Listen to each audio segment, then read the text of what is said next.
Dear Narendra Modi, today I address this video to you directly. Recently, in your rally, you have pointed out that the South Goa candidate from Congress has spoken against the constitution, and this is the greater conspiracy by the Congress against the Constitution of India. Let me remind you and take you back to your own speech a few days ago in Rajasthan, where you called the Muslims of India as infiltrators, घुसपैठिए.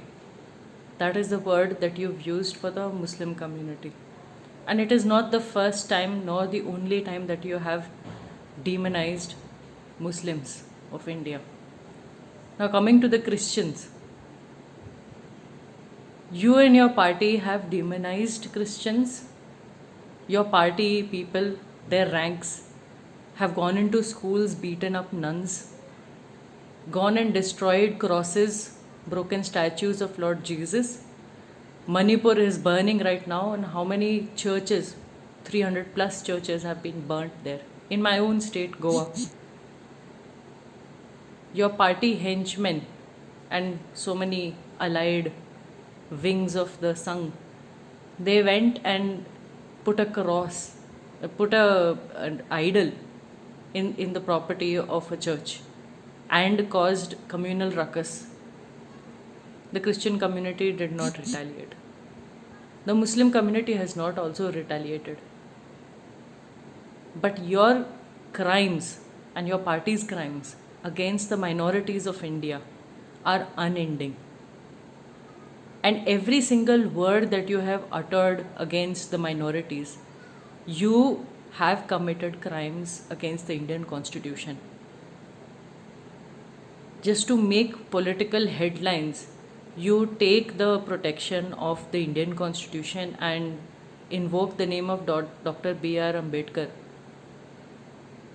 You and your party are the biggest criminals who have literally obliterated the Indian Constitution.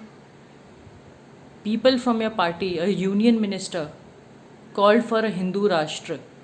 What does Hindu rashtra mean? That it would replace the Indian Constitution as it exists right now. So many people in your cabinet have spoken about amending the Constitution or changing it altogether. Isn't that against the Constitution? When every time that you utter a word against the minorities, isn't that against the Indian Constitution? So who is the criminal? Who should be charged with sedition? I, as a Hindu today, I would like to point out to you, I am very happy living with my brothers and sisters from all religions, especially the minorities.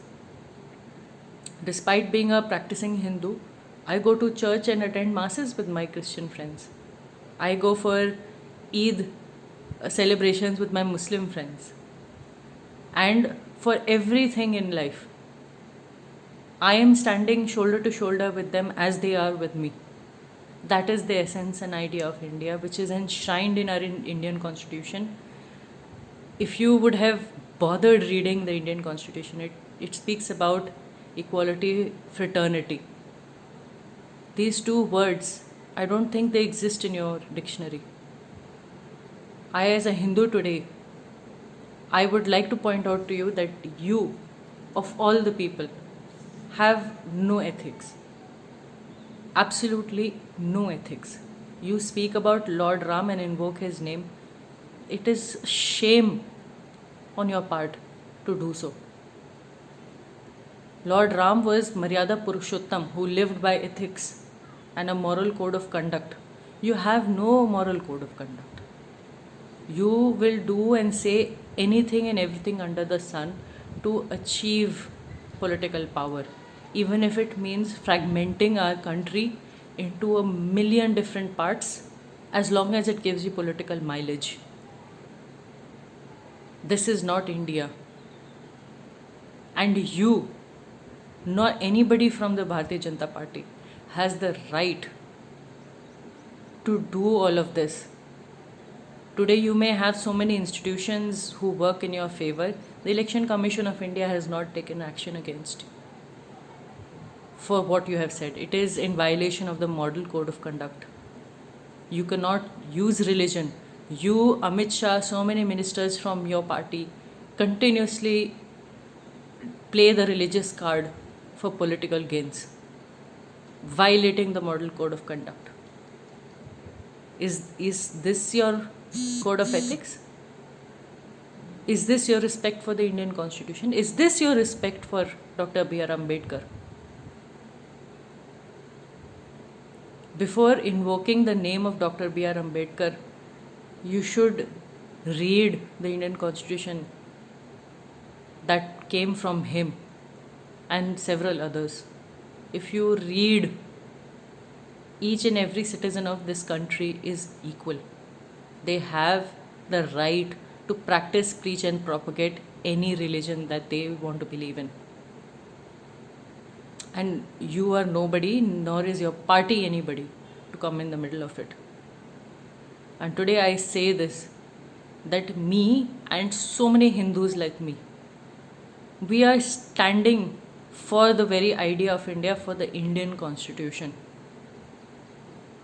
Every single time that you and your party are going to commit transgressions against the Indian Constitution, we will be there as a shield to protect it. You have absolutely no right to invoke Dr. B.R. Ambedkar's name, nor ask people, isn't this against Indian Constitution? You have committed the worst crimes against our Constitution and our country, especially since you hold the highest post in the entire country and in the largest democracy of the world. Absolutely unbecoming of the position that you hold. Shame.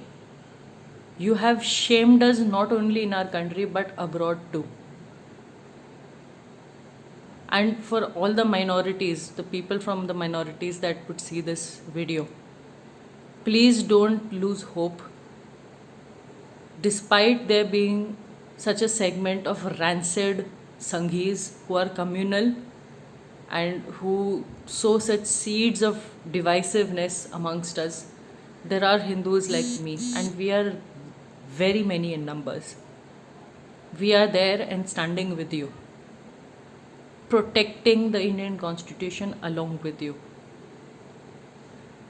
And before I go, Modi ji, you may try and appease the Christian community by saying the Pope may come next year for a visit. Rest assured that all your shenanigans, all your tricks, all these mind games that you'd like to play, all this publicity and the narratives that you try to build, your mask has fallen. We all understand that you are nothing but a compulsive liar, and you engage in mass gaslighting of the people. You don't even remember a few days ago what crime you committed against the Indian Constitution, and you said what you said after that. Shame on you.